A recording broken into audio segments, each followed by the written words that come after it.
paz eu deixo com vocês. Que promessa poderosa.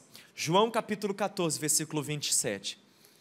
Quando Jesus ele faz essa promessa aos seus discípulos, ele deixa claro que a paz que ele deseja nos dar não é como a paz do mundo. Ele diz assim, olha, eu deixo a paz a vocês, a minha paz dou a vocês, não a dou como o mundo a dá. Porque Jesus aqui, ele traça um contraste entre a paz do mundo e a paz do Evangelho. A paz que o nosso mundo conhece é essa sensação de tranquilidade que se apodera de nós quando tudo está bem. Tudo está bem, estou sem problemas, estou sem pressões na vida, estou com a mente e o espírito quieto, eu digo, estou em paz. Mas tão logo surge um problema, uma crise, uma situação inesperada, eu perco a paz. A paz que o nosso mundo conhece é essa sensação de tranquilidade, mas que é muito frágil, muito passageira. Jesus então diz, não, eu quero dar outro tipo de paz a vocês, eu quero que vocês tenham a minha paz. A paz de Jesus é uma paz que não está condicionada às circunstâncias, ou seja, não depende das situações. É a paz que nós podemos ter no nosso coração, no dia ruim, no dia da adversidade. É a paz que nos permite fazer como Jesus, dormir na popa do barco, quando o nosso barco está sendo açoitado por ondas violentas. É a paz que guarda mente e coração em Cristo Jesus, como ele escreve aos Filipenses, é a paz do príncipe da paz. E a grande pergunta é como viver essa paz? Pergunta que vale milhões e que temos tentado responder ao longo dessa série. E a nossa resposta tem vindo da biografia do apóstolo Paulo. Porque Jesus nos deixou essa promessa de paz, mas é o apóstolo Paulo quem exemplifica para nós como viver em paz. Por exemplo, semana passada falamos sobre paz sob pressão, e eu falei sobre um episódio na vida do apóstolo Paulo em que ele esteve sob pressão. Atos capítulo 27. E aprendemos como ter a paz de Jesus quando nós estamos sob fortíssimas pressões. Hoje nós vamos mudar um pouco de assunto, de direção. Eu quero falar sobre paz apesar das pessoas. Porque você há de concordar comigo que se tem algo com o potencial de roubar de nós a paz, são as pessoas, sim ou não? Sim. Eu senti que algumas pessoas falaram sim de uma maneira bem enfática. Paz apesar das pessoas. O apóstolo Paulo foi alguém que passou por muitos conflitos de relacionamentos. Por exemplo, quando você lê as cartas de Paulo, você nota isso, conflitos relacionais. Então, eu queria hoje trabalhar a mensagem da seguinte maneira, vamos falar primeiro sobre pessoas com o potencial de nos roubar a paz, e depois vamos falar sobre como viver em paz, apesar de tais pessoas. Vamos começar então com paz e pessoas que têm o potencial de roubar a nossa paz. Baseado aqui na vida do apóstolo Paulo, eu consegui identificar pelo menos 7 tipos de pessoas que têm o potencial de roubar a nossa paz. A lista poderia ser mais longa, acredite. Eu tentei resumir em 7. Vamos comigo. Primeiro, pessoas que nos julgam têm o poder de roubar a nossa paz. Pessoas que nos julgam. O primeiro exemplo está aqui quando o apóstolo Paulo, ele planta uma igreja em Corinto. E a igreja de Corinto foi uma igreja que deu bastante trabalho para o apóstolo. Bom, Corinto era uma igreja que Paulo amava muito, uma igreja que ele plantou, cuidou, pastoreou, se entregou, ele investiu seu tempo, sua energia, deu tudo de si. E era também uma igreja muito problemática. Ao mesmo tempo, uma igreja que ele amava muito, era também uma igreja que causava muita angústia no coração do apóstolo Paulo, porque você sabe, quanto mais você ama alguém, mais esse alguém tem o potencial de machucar você. E essa igreja de Corinto era uma igreja que, por exemplo, questionava as motivações de Paulo. Tinha gente na igreja que dizia que Paulo apóstolo pregava por causa de dinheiro, seu interesse era financeiro. Tinha gente que duvidava da capacidade do apóstolo Paulo. No dia que era Paulo pregando, a turma saía assim, mais cedo do culto, falava, não, esse não sabe pregar. Então tinha gente que questionava as motivações, duvidava da competência dele. Tinha gente que dizia que ele não era apóstolo mesmo. Olha só, tudo lá em Corinto. E aí, acompanha comigo esse texto, 2 aos Coríntios, capítulo 10, versículo 10. Carta de Paulo aos Coríntios. Ele vai falar sobre esse probleminha de relacionamento, sobre essa turma que está tentando tirar a paz dele. Gente que julga, ou julgava Paulo. Ele diz assim: pois alguns dizem, e eu sei porque me enviaram o print do WhatsApp, as cartas dele são duras e fortes, mas ele pessoalmente não impressiona, a sua palavra é desprezível. Paulo está dizendo o seguinte: olha, eu sei que tem um grupo aí que quando eu me ausento, eu sou o motivo da conversa, eu sou o assunto das rodinhas. Eles dizem que a minha palavra não impressiona, que é desprezível. Então o apóstolo Paulo foi julgado. E por que pessoas que nos julgam roubam a nossa paz? Eu vou te falar por quê. Porque o que é julgar alguém, ou o que é ser julgado por alguém, é alguém analisar você a partir de uma parte de você. A pessoa sabe uma parte da sua história, ela sabe uma parte dos seus motivos, ela sabe em parte o que você fez, ela sabe em parte o que você disse, mas ela acha que sabe tudo. E começa a falar de você assim como quem sabe tudo. Aí você olha para aquilo e se sente como? Injustiçado. Por que é que pessoas que nos julgam roubam a nossa paz? Porque a gente fica com sensação de injustiça. Está falando de mim, mas está falando sem saber a minha versão. E está aí, ciente do que eu fiz, mas não está ciente dos meus motivos. Conhece a minha sombra, não conhece a minha luz. Conhece o meu erro, mas não sabe da minha história, não sabe das minhas feridas, não sabe das minhas dores, não sabe dos meus sacrifícios. Poxa vida, caramba, está me julgando. Aí toda vez que nós somos julgados, a gente se sente injustiçado. Isso rouba a paz. Até porque gente que nos julga não tem a dignidade de nos deixar falar, não tem a honestidade de nos dar a voz. Então até não adianta você tentar argumentar assim, sabe, com quem te julga. Não adianta. Porque se te julga é porque, obviamente, não está interessado em saber o que você pensa, o que você fala. Não está interessado na verdade. Está interessado em uma versão. Então pessoas que nos julgam podem roubar nossa paz, sim ou não? Pronto, Paulo passou por isso. Nós passamos. Segundo tipo de pessoa que pode nos roubar a paz: pessoas que não acreditam em nós. Não acreditam em nós. Isso aqui também mexe pra caramba conosco. Vida do apóstolo Paulo, Atos capítulo 9. A Bíblia fala que depois que Paulo se converteu na estrada de Damasco, e Jesus o encontrou de uma maneira assim muito tremenda, porque a luz brilhou, ele caiu, cego, o apóstolo Paulo ficou durante dias, até que o profeta Ananias o visitou e o comissionou para o ministério. Paulo então teve aquela virada radical na vida, de perseguidor para pregador. Foi isso que aconteceu na vida de Paulo. E logo depois ele já queria começar o ministério, sendo que era importante que ele esclarecesse para a igreja e a liderança da igreja que ele tinha se convertido, porque todo mundo conhecia Paulo como Saulo, o perseguidor. E agora ele tinha que explicar que ele tinha se convertido, ele era crente com C maiúsculo, Paulo o apóstolo, Paulo o pregador.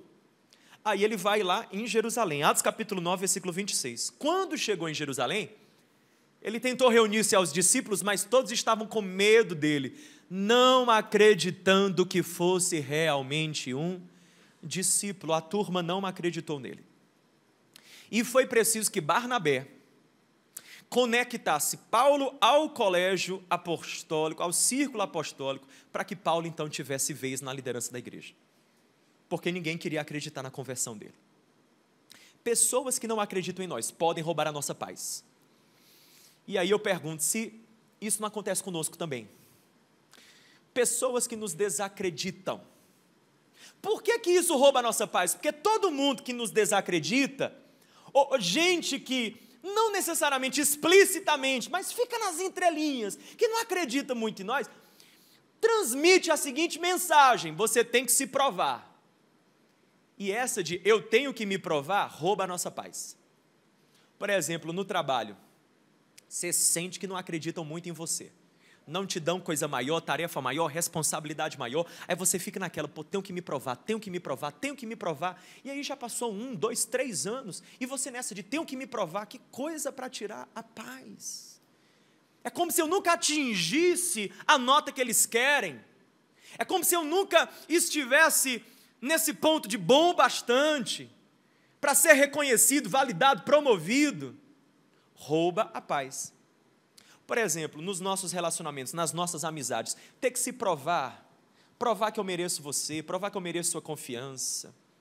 O que confiança envolve conquista? Toda confiança envolve conquista. A gente tem que conquistar a confiança, porque ninguém pode pedir confiança. Confia em mim. Não, ridículo demais. Confiança você conquista, você dá provas de que é confiável. A questão é quando você vive toda uma amizade, uma relação nessa de ter que dar provas, aí não tem quem aguente. Entende? Já passou por isso, essa coisa do, tenho que estar me provando.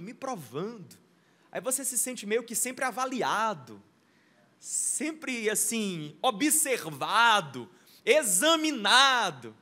Aí quando você desliza um pouquinho, sabe assim, errei ali, você já vai ver, vai olhar, e aí pronto, tudo, o castelinho que eu construí de confiança desmoronou nessa maré aí. Tira a nossa paz. Porque, gente, que coisa boa, que coisa que nos enche de paz, é gente que olha para a gente e começa a nos encorajar e nos encher de ânimo, porque nos valida e diz, eu acredito em você, te conheço pouco, mas eu acredito em você. Isso é renovador. Mas pessoas que não acreditam em nós têm um potencial de roubar a nossa paz. Por quê? Porque toda desconfiança, guarde isso, toda desconfiança maltrata. Terceiro, se preocupa não que tem 7, então com algo você vai se identificar. Pessoas que nos frustram. O apóstolo Paulo passou por isso. Pessoas que nos frustram têm o poder de roubar nossa paz. Paulo, na sua primeira viagem missionária, Atos capítulo 13, ele sai de Antioquia com Barnabé, e Paulo e Barnabé, chamam um rapaz chamado João Marcos, para acompanhá-los. Pois bem, Atos capítulo 13. No versículo 13 do capítulo 13, olha o que acontece. De Pafos, Paulo e seus companheiros navegaram para perto da Panfilha, João os deixou ali e voltou para Jerusalém. Quem foi que voltou? João Marcos. Então o cara começou com eles a viagem, no meio da viagem ele pulou fora. Segunda viagem missionária do apóstolo Paulo. Paulo disse, Barnabé, vamos organizar nossa segunda viagem? Sim, vamos. Bora escalar o time. Barnabé disse, eu chamo João Marcos. Ele disse, estou fora. Porque João Marcos na viagem passada começou conosco no meio do caminho, na hora H, quando mais precisávamos dele, vazou. João Marcos não é digno de confiança. Barnabé, com aquele jeitão acolhedor dele, disse, mas eu vou dar uma segunda chance. Aí o Paulo falou, então vai você para um canto com João Marcos e eu sigo a minha vida com Silas. O pivô da separação de Paulo e Barnabé foi João Marcos. Quem é João Marcos na nossa vida? Quem nos decepciona? Quem nos frustra? Gente que a gente deposita expectativas sobre ele e a pessoa nos frustra. E por que pessoas nos frustram? Ou pessoas que nos frustram roubam nossa paz? Porque a gente investiu nelas. Paulo investiu tempo, investiu energia no João Marcos. Aí quando a pessoa nos frustra, a gente olha e diz assim, podia ter sido outro, devia ter escalado outro, deveria ter chamado outro, eu poderia ter gasto meu tempo, eu poderia ter gasto minhas energias com outra pessoa, gastei com esse daí. Não foi investimento, foi desperdício. Entende? Então, gente que você investe, depois não reage ou não corresponde ao teu investimento, rouba a tua paz, porque você olha e diz, não investi, eu desperdicei. Infeliz esse daí. Rouba a nossa paz. Agora deixa eu falar uma coisa, pessoas que nos frustram roubam a nossa paz, não só por isso, tem um outro motivo, talvez até pior. É porque depois que a gente tem experiências com alguns João Marcos, pessoas que a gente investe e depois pulam fora, chegam em Pafos e pulam fora, e nos deixam, e nos decepcionam, a gente fica meio paranoico. E começamos a pensar assim, entra numa relação nova, entra numa amizade nova, entra numa igreja nova, entra numa sociedade nova, entra num trabalho novo, aí você olha e diz assim, pode ser que seja João Marcos esse daí. É gente boa, é legal, mas pode ser João Marcos. Eu vou investir e talvez vai me deixar na mão quando eu mais precisar. E quando esse fantasma fica te assombrando, toma cuidado. Porque ele te assombra mesmo, mas sabe o que você começa a fazer? Começa a criar muros de proteção. A gente chama de muros de proteção, na verdade são muros de prisão. A gente pensa que está se protegendo e na verdade nós estamos construindo prisões para nós. Porque a gente vai dizendo, então não vou me envolver muito, eu não vou deixar a relação sair da superfície, eu não vou aprofundar, não vou abrir meu coração, não vou mais abrir a minha casa.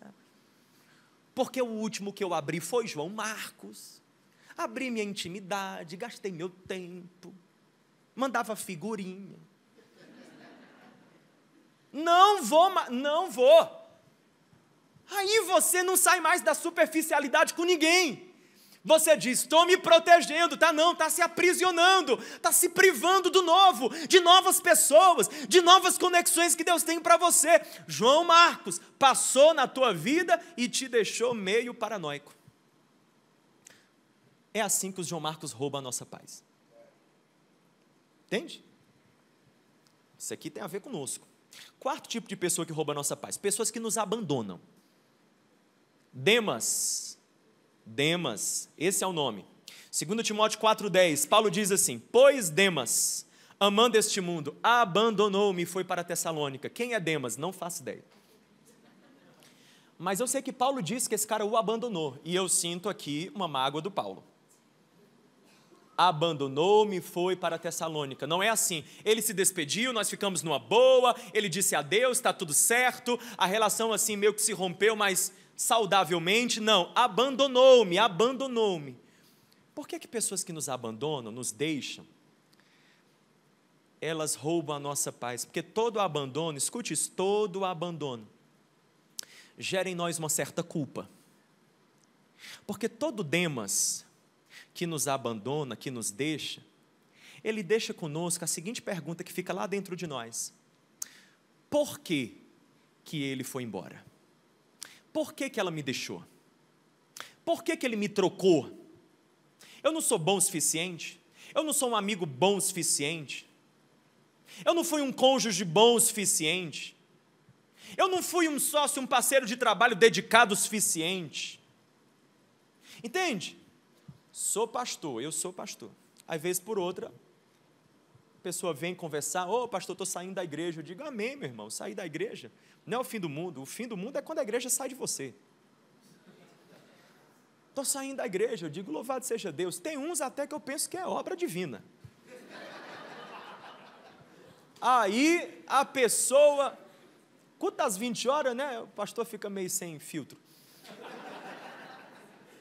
Aí a pessoa tal, não, eu vou sair. Quando a pessoa fala isso, a primeira pergunta que vem no meu coração é: no que é que eu falhei? No que é que nós erramos? O que é que nós não fizemos? Veja como todas as perguntas têm a ver assim comigo. A pessoa está falando dela, está dizendo, eu estou deixando, ou seja, a conversa deveria ser sobre ela. Mas imediatamente no meu coração eu trago para mim e o que dentro de mim aflora é culpa. Eu não fui bom o suficiente, a igreja não é boa o suficiente, nós não somos bons o suficiente. Vê como isso acontece conosco nas nossas relações. Então por que os Demas tiram a nossa paz? Porque eles vão embora, mas a conversa fica aqui dentro de nós. Eu não sou bom o suficiente. No que é que eu errei, no que é que eu faltei, no que é que eu falhei. É assim que eles tiram nossa paz. Quinto, pessoas que tiram a nossa paz. Quinto, pessoas que nos perseguem. Pastor, ninguém me persegue. Louvado seja Deus. Mas na vida do apóstolo Paulo tinha gente que o perseguia. E olha o que acontece, 1 Coríntios 4, versículos número 12. Eu vou pular o 11, vou para o versículo 12, ele diz assim: quando somos amaldiçoados, nós abençoamos, mas quando perseguidos, nós suportamos. E quando caluniados, respondemos amavelmente. Por sinal, aqui é uma boa fórmula de vida. O apóstolo Paulo diz, olha, quando amaldiçoado, eu abençoo. Então, alguém te amaldiçoou, Alguém assim pensou, falou, disse, vá para o diabo que te carregue, vai para Cuba. Ultimamente, vez por outra, tem um que aparece assim, pastor comunista maldito. Eu abençoo, seja abençoado em nome de Jesus. Claro, a gente faz aquele texto bonito e no final conclui com a paz de Cristo seja sobre ti. Ele diz, me amaldiçoou, falou de mim, eu te abençoo. Me perseguiu, eu suporto, porque perseguição você suporta, não devolve, não paga na mesma moeda, também não tem como fugir, por isso que o nome é perseguição, entende? Se desse para fugir, não era perseguição. Perseguição é quem tem teu GPS, querida, a pessoa tem teu localizador, de alguma maneira ela sabe, colocou um chip em você, ela sabe, te monitora, está lá você. Colocou uma fotinha, pode esperar, tem um comentário. A pessoa te encontra. Interessante. Tem gente que sai da nossa vida, pega isso daqui. Vocês que estão conversando, presta atenção. Tem gente, louvado seja Deus. Tem gente que sai da nossa vida, mas não sai totalmente. E que diz que queria sair da nossa vida, mas não sai totalmente. Não quero mais nada com você não. Tá bom, fica de boa, segue tua vida, vai na paz.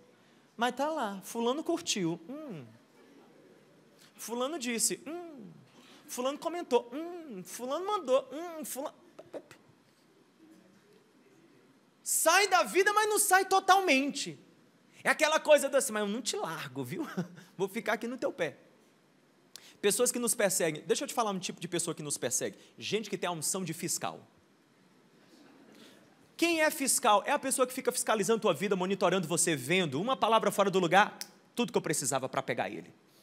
Uma atitude errada, tudo que eu precisava.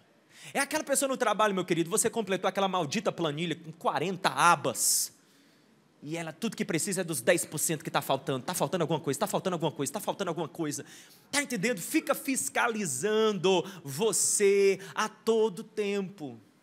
Eu acho que é algum tipo de paixão platônica não resolvida, alguma coisa aí que não sei quem explica. Paulo enfrentou muitas perseguições. Por exemplo, em Antioquia, Paulo ele foi perseguido pelos judeus. Em Icônio, ele foi alvo de um complô. Em Listra, ele foi apedrejado. Em Filipos, ele foi preso. Em Tessalônica e Éfeso, multidões se levantaram. Em Jerusalém, tentaram matá-lo. Ei, gente, Paulo foi perseguido por todos os lados. Pessoas o perseguiram, mas ele não perdeu sua paz. Você sabe um tipo de gente que nos persegue? Gente que ressuscita histórias. Já viu esse tipo? Gente, tu já pediu perdão, já resolveu, já está tudo ok com você e a outra pessoa. O indivíduo vai ressuscitar a história sempre que for oportuno. Está falando isso, mas eu me lembro quando você fez, quando você disse, quando você foi, que é isso? É uma obsessão pela minha pessoa? Coloca uma foto 3x4 minha na tua geladeira. Sexto, pessoas que nos ferem têm o poder de roubar a nossa paz. E aqui é bem genérico, porque podemos ferir de muitas maneiras. Gente que nos fere com palavras, gente que nos fere com olhares, gente que nos fere com silêncios. Silêncios ferem, omissões ferem, ausências ferem. E Paulo fala sobre essa experiência em 2 Coríntios capítulo 12, no versículo 7 ele diz assim, que para impedir que eu me exaltasse por causa da grandeza dessas revelações, foi-me dado um espinho na carne. E aí os teólogos debatem o que é esse espinho na carne. Alguns dizem que era uma enfermidade física que Paulo tinha, outros uma enfermidade emocional, outros uma opressão espiritual. Mas eu penso que o versículo 7 explica um pouco, ele diz assim, um mensageiro de Satanás para me atormentar. Eu sigo a linha daqueles que interpretam esse texto, afirmando que espinho na carne é gente, pessoas, relacionamentos. Pessoas que atormentavam Paulo. E que ele coloca esse adjetivo carinhoso, mensageiro de Satanás. E a Bíblia fala que o Paulo orou, pediu para Deus, limpa a terra deles. Versículo 8, 3 vezes eu roguei ao Senhor, 3 vezes ele fez uma campanha. Senhor, tira de mim. E no versículo 9, o Senhor então respondeu dizendo: filho, minha graça é suficiente a você, pois o meu poder se aperfeiçoa na fraqueza. Deixa eu traduzir essa fala de Deus para Paulo, para a nossa vida. Você que diz: Senhor, me livra daquela pessoa. Deus diz assim: algumas pessoas, não sei se é uma boa notícia ou uma má notícia, mas fato é, algumas pessoas, até o fim da sua vida você vai ter que lidar com elas. Até o fim da sua vida elas vão estar lá. Talvez em um grau de proximidade menor, porque você vai ganhando uma certa independência, uma certa autonomia, vai conseguindo se distanciar um pouco de relacionamentos que você já compreendeu e discerniu que são tóxicos, mas estarão lá, essas pessoas estarão lá. Nem que seja na ceia de Natal, você vai ter que oferecer um copo de Coca-Cola. Entende? E o Paulo disse: olha, orei a Deus, Deus não me livrou, porque tem problemas dos quais Deus não nos livra, Ele nos dá graça para a gente suportar.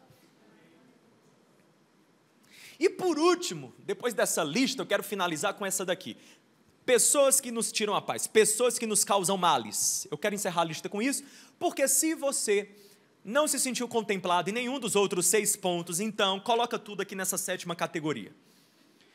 Tem alguém aí na tua vida que te rouba a paz por motivos que eu não mencionei? Pessoa te deu um calote, puxou teu tapete, não sei, tem algo. Tem gente que tira a nossa paz só porque a pessoa existe. Por que é que ela tira a minha paz? Porque existe. Não sei, 2 Timóteo capítulo 4, versículo 14, Paulo diz assim: Alexandre o ferreiro causou-me muitos males. Aqui o Paulo ele resume. O que é que esse Alexandre fez, eu não sei. Eu sei que esse camarada causou muitos males ao apóstolo, ao ponto de ele encerrar o versículo dizendo assim: o Senhor lhe dará a retribuição pelo que fez. Então Paulo aqui entregou isso daí para Deus. Interessante, porque na vida de Paulo tinha gente que ele entregava para o diabo. Leia 2 Timóteo, você vai ver. Ele fala sobre um tal de Himeneu.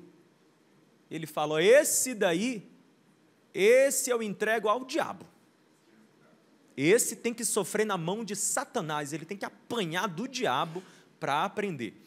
O Alexandre foi até melhor, que ele entregou para Deus. A gente riu, mas está na hora da gente chorar um pouquinho. Vamos nós falar de solução. Como ter paz apesar das pessoas? Eu queria compartilhar com você aqui algo que é tão simples que uma criança pode absorver. Os meus princípios, ou os princípios que eu encontrei na vida de Paulo, para viver em paz apesar das pessoas, são tão simples.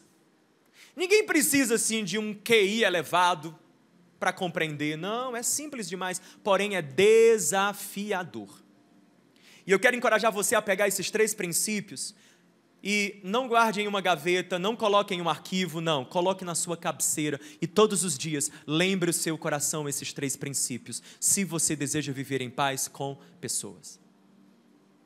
Porque Paulo, escrevendo aos Romanos, ele diz assim, olha, texto de Romanos capítulo 12, se possível, tenham paz com todos, façam todo o esforço para ter paz com todos. Primeiro, não é fácil ter paz com todos, envolve um esforço. Segundo, em alguns casos é praticamente impossível, por isso ele diz se possível. Agora eu quero dizer que você não tem escapatória, eu também não tenho. Porque a nossa vida é marcada por pessoas, aliás, a qualidade da nossa vida está diretamente ligada à qualidade das nossas relações. A maneira como você lida com as pessoas é determinante para a maneira como você se conduz na vida e na existência. E mais, nós que somos cristãos, ora, se fôssemos budistas, se fôssemos de outra tradição de fé, não seria possível afirmar o que eu vou afirmar. Mas como nós somos cristãos, discípulos de Jesus, a maneira como nos relacionamos também é fundamental para a nossa espiritualidade. Porque na tradição cristã, os mandamentos se resumem em 2, amarás o Senhor teu Deus e amarás o teu próximo como a ti mesmo, ponto. A nossa fé é sobre Deus e o próximo, Deus e o próximo, Deus e o próximo, Deus e o próximo. temos que estar alinhados na vertical, mas também alinhados na horizontal. Então nós precisamos, não temos como escapar disso aqui, paz apesar das pessoas. 3 princípios, se você quer ter paz apesar das pessoas, e com isso eu concluo enquanto o louvor retorna. Primeiro, saiba quem você é. É isso que eu descubro em Paulo. Quer ter paz apesar das pessoas? Porque vai ter Demas na tua vida que vai te deixar, vai ter João Marcos que vai te frustrar, vai ter Alexandres que vão te causar muitos males. Pois bem, para ter paz, mesmo com todos esses na tua vida, saiba quem você é. O apóstolo Paulo era alguém que sabia quem ele era. Ele sabia, por exemplo, como ele escreve aos Coríntios, 1 aos Coríntios 15:10, pela graça de Deus eu sou o que sou. Ou seja, ele sabia que ele estava onde ele estava pela graça do Senhor. Ele sabia dos seus pecados, erros, defeitos, falhas, incoerências, mas ele diz, mas a graça de Deus foi comigo, é comigo, Deus foi quem me escolheu. E ao mesmo tempo esse apóstolo Paulo, ele é um cara que começa suas cartas dizendo assim, eu Paulo, apóstolo, não pela vontade dos homens, mas pela vontade de Deus. Ou seja, ele era muito firme no propósito dele, na missão dele, no chamado dele, na vocação dele. Você não quer acreditar no meu chamado, diria o apóstolo Paulo, bom, isso não muda, porque eu sei quem me chamou, eu sei quem eu sou, eu sei a minha identidade. Paz apesar das pessoas, passa primeiro por isso, saiba quem você é, porque quando você sabe quem você é, o que as pessoas falam ao teu respeito e o que as pessoas fazem contra você, não é capaz de mudar o seu senso de valor, de mudar a sua dignidade. Você sabe o seu valor, a sua importância, o quão digno você é. Sua identidade está firme em Cristo Jesus. Você só consegue ter paz nas suas relações se primeiro passar por isso. Você precisa saber quem você é. Portanto, a sua relação com os outros, ela começa na tua relação com você mesmo. Você sabe quem você é? Ou o que você é está na mão das pessoas, das suas opiniões, da maneira como te tratam, da maneira como te honram. Gente, quando eu olho a vida do apóstolo Paulo, eu penso assim, meu Deus, ele escreve coisas como, nós somos desonrados por muitos, honrados por Deus. Nós somos tratados como o lixo desse mundo, a escória desse mundo. Entende? Mas Paulo, ele tinha uma paz plena, porque ele sabia assim, a maneira como me tratam, não tem absolutamente nada a ver comigo, tem a ver com quem eles são. Porque eu sei quem eu sou. Eu sou um filho amado de Deus, eu sou um servo de Deus, a mão dele é sobre mim, e ponto final. Mas além de saber quem você é, olha isso, para ter paz apesar das pessoas, você tem que saber de quem você é. Você tem que viver na consciência, na convicção de que você pertence a Deus, de que você tem um dono, de que você tem um proprietário, de que Ele é o teu Deus, o teu Senhor, e a tua vida está nas mãos dEle. Por que isso é importante? Porque se você não sabe de quem você é, se você não tem essa convicção de que você é do Senhor e a sua vida está nas mãos dEle, você fica achando que as pessoas têm poder de definir o desfecho da sua vida. Você acha que, não gosta de mim, me antipatiza de alguma maneira, poxa vida, vou perder minha paz, porque essa pessoa tem algum tipo de poder sobre a minha história, algum tipo de poder sobre o meu caminho. Não, o poder que ela tem sobre você é o poder que Deus permite que ela tenha. Porque sua história está nas mãos dEle, seu nome está gravado na palma das mãos dEle, você é dEle, pertence a Ele. Então, se você quer ter paz, apesar das pessoas, você tem que viver nessa convicção, eu sei quem eu sou, mas eu também sei de quem eu sou. É isso que Paulo escreve, 2 Timóteo capítulo 4, versículo 16, o apóstolo Paulo ele vai dizer assim, olha, na minha primeira defesa, ninguém apareceu para me apoiar. Ele está falando aqui de uma decepção, de uma frustração. Todos me abandonaram.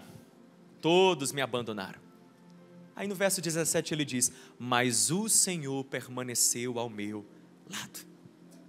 E no versículo 18 ele diz: e o Senhor me livrará de toda obra maligna e me levará a salvo para o seu reino celestial. O que é que Paulo está dizendo? A minha vida não está nas mãos deles. Eles me deixaram na mão, eles me esqueceram, eles não me deram o suporte que eu esperava que eles me dessem. Mas sabe de uma coisa? Nada disso vai determinar o meu fim, porque a minha história tem um escritor, e o escritor da minha história é o meu Deus. Eu sei quem eu sou e eu sei de quem eu sou.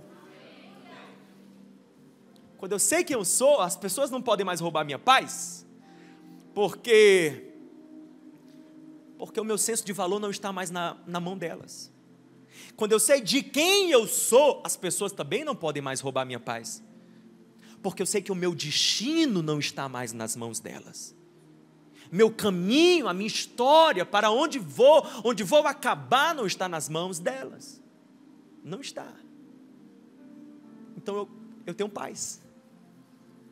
E por último, enquanto as luzes se apagam, quero finalizar com isso. Quando eu sei quem eu sou e de quem eu sou, algo acontece na minha vida.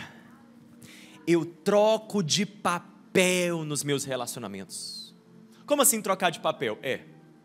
Porque nos seus relacionamentos, todos eles, qualquer que seja, você pode ter dois papéis: o papel da vítima, o papel do servo. Ora, quem é a vítima? A vítima é aquele que está ali para receber, é aquele que está sempre na posição de receber, e daí quando é magoado, ofendido, deixado, fica lambendo feridas. O servo é aquele que entra na relação para abençoar, ele entra na relação com a cabeça de servir, ele entra com a cabeça de somar. Ele é o perdoador, ele é o generoso, ele compartilha, ele é o servo. E por que essa mudança de papel é muito importante na minha vida e na sua, para que a gente tenha paz apesar das pessoas? Porque, olha bem para o exemplo de Jesus. Jesus de Nazaré, quando ele está ali caminhando para a sua cruz, ele teve tantas pessoas tentando lhe tirar a paz. A multidão grita Barrabás ao invés de gritar Jesus. Ele poderia ter pensado: João Marcos, esses daí estão me frustrando. Investi tanto, abençoei tanto, reparti pão com eles, curei esses enfermos, e agora eles me descartam. Jesus, quando está diante do Sinédrio, ele é julgado de uma maneira totalmente injusta. Os julgamentos de Jesus, todos eles, são uma farsa. Pôncio Pilatos lava as mãos. Na hora H, Pedro o nega. Pedro o negou. Demas o abandonou. Ele vai para a cruz, ele vai só. E lá na cruz, ele intercede pelos seus malfeitores. Ele diz: Pai, perdoa-lhes, eles não sabem o que fazem. Jesus ali na cruz é alguém totalmente pacificado. Ele tem paz. Ele tem paz e os seus últimos suspiros são suspiros de paz. Como alguém vai para a cruz com paz? Eu te digo, a gente só vai para a cruz com paz quando a gente sobe na nossa cruz, não como vítima, mas como servo. Ele tem paz porque ele vai para aquela cruz para abençoar. Ele vai para aquela cruz para perdoar. Ele vai para aquela cruz para servir. Ele vai para aquela cruz pensando assim: tem misericórdia deles, Senhor. Porque esses, os Demas desse mundo, os Alexandres que fazem mal, os João Marcos que decepcionam, que frustram um ou outro, Senhor, esses daí, Pai, estão colhendo já a consequência das próprias atitudes na vida. Tem misericórdia deles, eles que precisam da Tua graça, da Tua misericórdia, Senhor. Eu sei quem eu sou e eu sei de quem eu sou. Eu sou Jesus, o Teu Filho amado, e eu sei que minha vida está em Tuas mãos, e que eu só estou aqui por permissão Tua, logo eu estou em paz. Porque Tu não me levas, Tu não me conduz a nenhum lugar que o Senhor não me guarde, não me cerque, não me sustente, não me ampare. Então Jesus está em paz, porque Ele sabe quem é, Ele sabe de quem Ele é. E Ele está ali nesse papel de servo, não de vítima. Nos nossos relacionamentos, essa troca precisa acontecer. Porque se não acontecer, sempre a nossa paz será refém das pessoas. da maneira como elas nos tratam, da maneira como elas nos olham, daquilo que elas dizem sobre nós, e assim será sempre. Até o dia que você vai quebrar essas cadeias e dizer assim: não, não quero mais. Eu sei quem eu sou, eu sei de quem eu sou. E eu sei o meu papel nessa relação é de servo. Eu abençoo quem me maldiz. Eu perdoo quem me ofende. Eu reparto com quem precisa. E eu sirvo quem carece. Ponto. Ponto. Eu tenho paz apesar das pessoas. Mas tudo isso, minha gente, só Jesus em nós, hein? Como eu disse, é fácil de captar, o discurso não está difícil. A prática é que é desafiadora. Então, que tal nós orarmos e pedirmos que Deus coloque isso em nós? Você pode ficar de pé no seu lugar, fechar os seus olhos.